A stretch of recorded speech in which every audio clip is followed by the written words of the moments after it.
Hey everybody, it is Alex here with Optimum Joy, and we have Candace, who is a therapist at Optimum Joy, here to talk about, what is um, obviously in the last year an important topic, but has really always been an important topic. So, Candace, bring us around to what we're talking about today and why it's important to you. Yeah, so I think it's super important to kind of just talk about the oppression and what it means to be a Black woman in therapy with a non-Black therapist.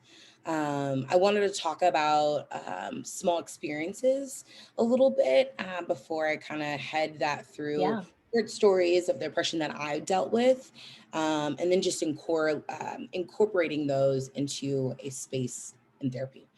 I love So, that. I love that because you have personal experience and professional experience. It's like you as a Black woman I'm assuming has sat in a therapy session with a non-Black therapist, but you're also now a professional. So I feel like you have a I just want to make note. That's a really nice, unique combination of the two things in yourself. So yeah, yeah. Yeah, and I think it's one of those things where it is initially you think about it and you're like, wow. But then when you actually see both sides, it's like, wow, I could be the person that helps someone be uniquely 100% them. yeah. So I think some of the small experiences that I've gone through within slight oppression would be, for instance, I have bought many of cars in my day.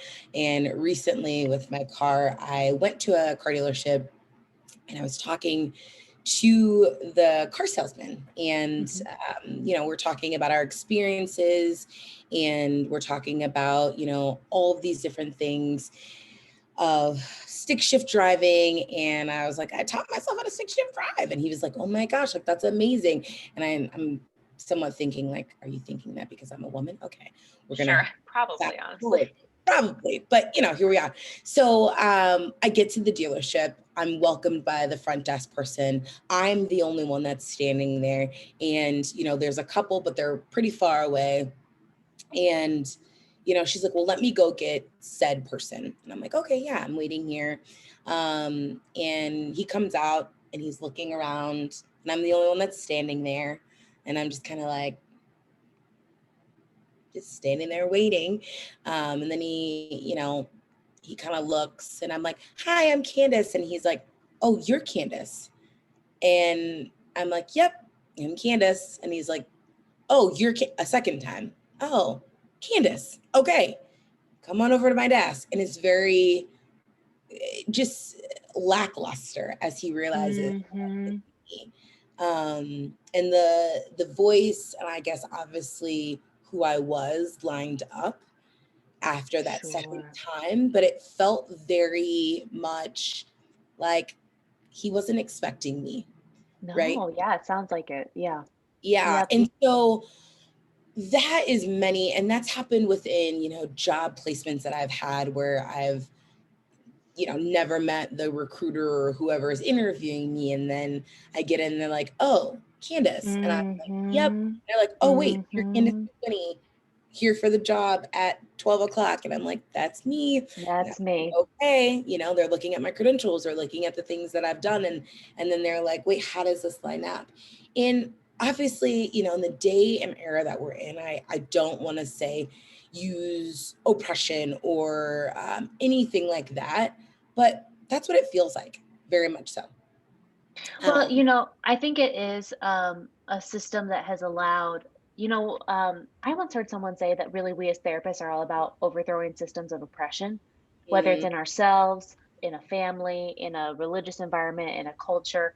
And what is oppressive in that system is um, to just be regarded for your opportunity differently, even yeah, if it's the purchase of a car or like I had to present myself not in my fullest to yeah, be able to have an opportunity, So I think that while some people might hear that and be like, "Oh, oppression, that's like a strong language," yeah, when maybe it's just like showing up professionally or all this different stuff. But when it consistently happens like that and your opportunities are disregarded because of that, yeah, yeah.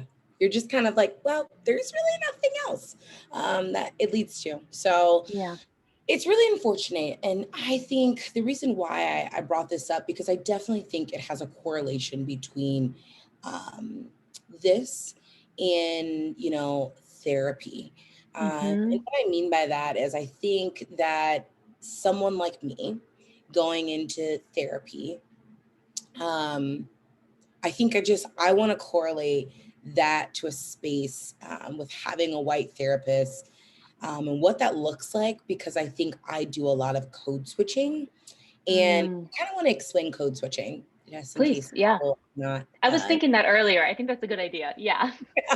And what code switching is pretty much, as a Black woman, right? There are times, and I'm explaining it in an easier way. You can obviously look it up for its Yeah. specific Google that. definition. Right. But I think for me, code switching means that when I'm in the professional space, I'm very proper. I am enunciating Mhm. all of my words. I am very clear. Um, and then when I'm not, when I'm around my family or my partner or very close friends, it means using different language such as ebonics and slang and things like that. And I feel Mhm. more comfortable because I no longer have to present something that, and I don't know if I would say something that I'm not, but I can present anything with the people that I feel safe with. But Mm. outside of that, to my white counterparts in any professional space, I feel like I have to speak in a very proper way. Sure. Hopefully that explains. No, it makes me think of even uh public speaking is one of the greatest fears that people have Yeah, and that's a class you have to take at some point in time in your undergrad. You usually have to take some type of public speaking class to advance in the American college system. And that's like a class that terrifies people. And what I'm thinking about in this moment that I've actually not put two and two together is um to be walking around maybe as like a Black woman in a white majority culture is to always be public speaking except for the few people who you feel safe with. yeah, yeah. And I'm sitting here thinking that's interesting to be talking about in relation to therapy, because would you say, in your experience, having met with a white therapist, that you do feel free or not? And what kind of has contributed to some of that? Yeah, and I think specifically with, I've never had a Black therapist. And so we'll talk about that later a little bit, but I 100% that there's feel like there's code switching for a while until I'm uniquely comfortable with them. Some of the therapists that I've had in the past, I've never really shared how Mm, I sound and who I am in my Blackness. And so that feels like oppression, personal oppression that I'm going through, where I can't really be uniquely 100% me because I don't mhm, in that space. Or what is that person gonna think if I spoke in this manner or shared XYZ in the way that I really want to? Um, so I think, you know, that's what it looks like, pretty much. mhm. So if that's the case, and again, an assumption, I'm assuming it's probably a common experience Mhm. for um, probably people who don't identify as each other. I'm assuming that might be a common experience, but specifically, um, it's a very prominent thing in Blackness, is my understanding. So then, how do you bring together? I feel like I have to code switch for a white audience, including a white therapist, and the fact that therapy is supposed to be um, a free space, a space where you, I'm saying specifically, but also you, generally speaking, anybody who would be with a white there would actually be able to be free in that space. How do you bring those two worlds together? That's a rough one. I don't know. I think I'm still navigating that. I think it would I I mean, I think the answer to that, whether you have a white or Black therapist, I think trying your hardest to be you. And if you don't know or feel that you are being represented, then it's okay to bring that up in your therapeutic. Mhm. Um, Mhm. Obviously, I haven't figured that out 100%. But I think that is the best case scenario when clients come to me and they're like, I feel like we should be doing this instead of what we've been doing. It's like 100%. Let's talk about it. Yep. That's space to do so. So I think I do know. I said I don't know originally, but I do know that that is something that I would refer to. I'm remembering a conversation that this is not the same scenario, but I see a significantly older than me white male. He's got to be 69 at this point in time. I've seen him for 5 years. And sometimes I notice that things will come up that are specifically feminine, whether it's about my body or it's about, feminine culture. And he said at one point in time, we were talking about something, and he says, well, Alex, he says, maybe you can see me as, um, more gender neutral in this moment so that you feel like you have the freedom to talk about it. And I think that it's I that's not a way to say that color blindness when we relate it to this issue. I'm not saying color blindness, Sure. but I do think that therapists um need to like lean into their training and lean into the opportunities to maybe lead in some of that conversation, knowing that maybe code switching is happening, or knowing that someone may not feel, whether in their own system of oppression or in the collective system of oppression, to actually show up or start or navigate that conversation. And they also might not know if you're receptive or open to it. So even that was a totally different scenario, but I've always since then challenged myself. It's like, okay, well, if it's my time of month, I'm on my period, like I'm just gonna talk about it like I would normally talk about it with him, poor guy. Yeah.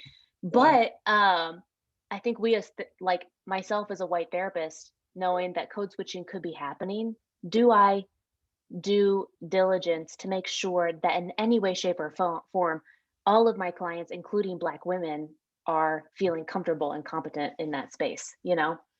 Yeah. I think that's important to think about. Hmm. And what does that look like? Because we obviously don't want to do that and match their space um, and have them feel uncomfortable. But it's all about communication. So Hmm. putting that up is super important, I would say, the communication. And, Candace, you and I were talking offline on this video, just a quick note about representation and the fact that, well, I'll let you we were talking about how like the numbers don't line up when it Yeah. comes to providers and people seeking services. Can you say some of what that again, just on our video? Because I think it is really important. Yeah. Yeah. I mean, there just aren't enough Black therapists. There, I mean, I have it on my bio, so look at my bio if you need to. But shout out to myself. Um, yeah, I'm a unicorn, right? In a lot of ways, I say that I'm a unicorn because I'm a Black Christian woman that's in the therapy profession and space. Uh, Hmm. so when we think about that, it's actually very low. However, segue, some awesome recommendations that I'd love to share. But before that, yes, I wish there was more people like me Hmm. because it seems like it is either a white male dominated space or white female Hmm. space. And there's others, but at a small proportion in number. Yep. And I wish Hmm. there was more because there are a lot of Black women that are looking for Black therapists and are not Yeah. finding them fully. So yeah. Yeah. So hopefully, ideally, I hear you kind of putting out this picture.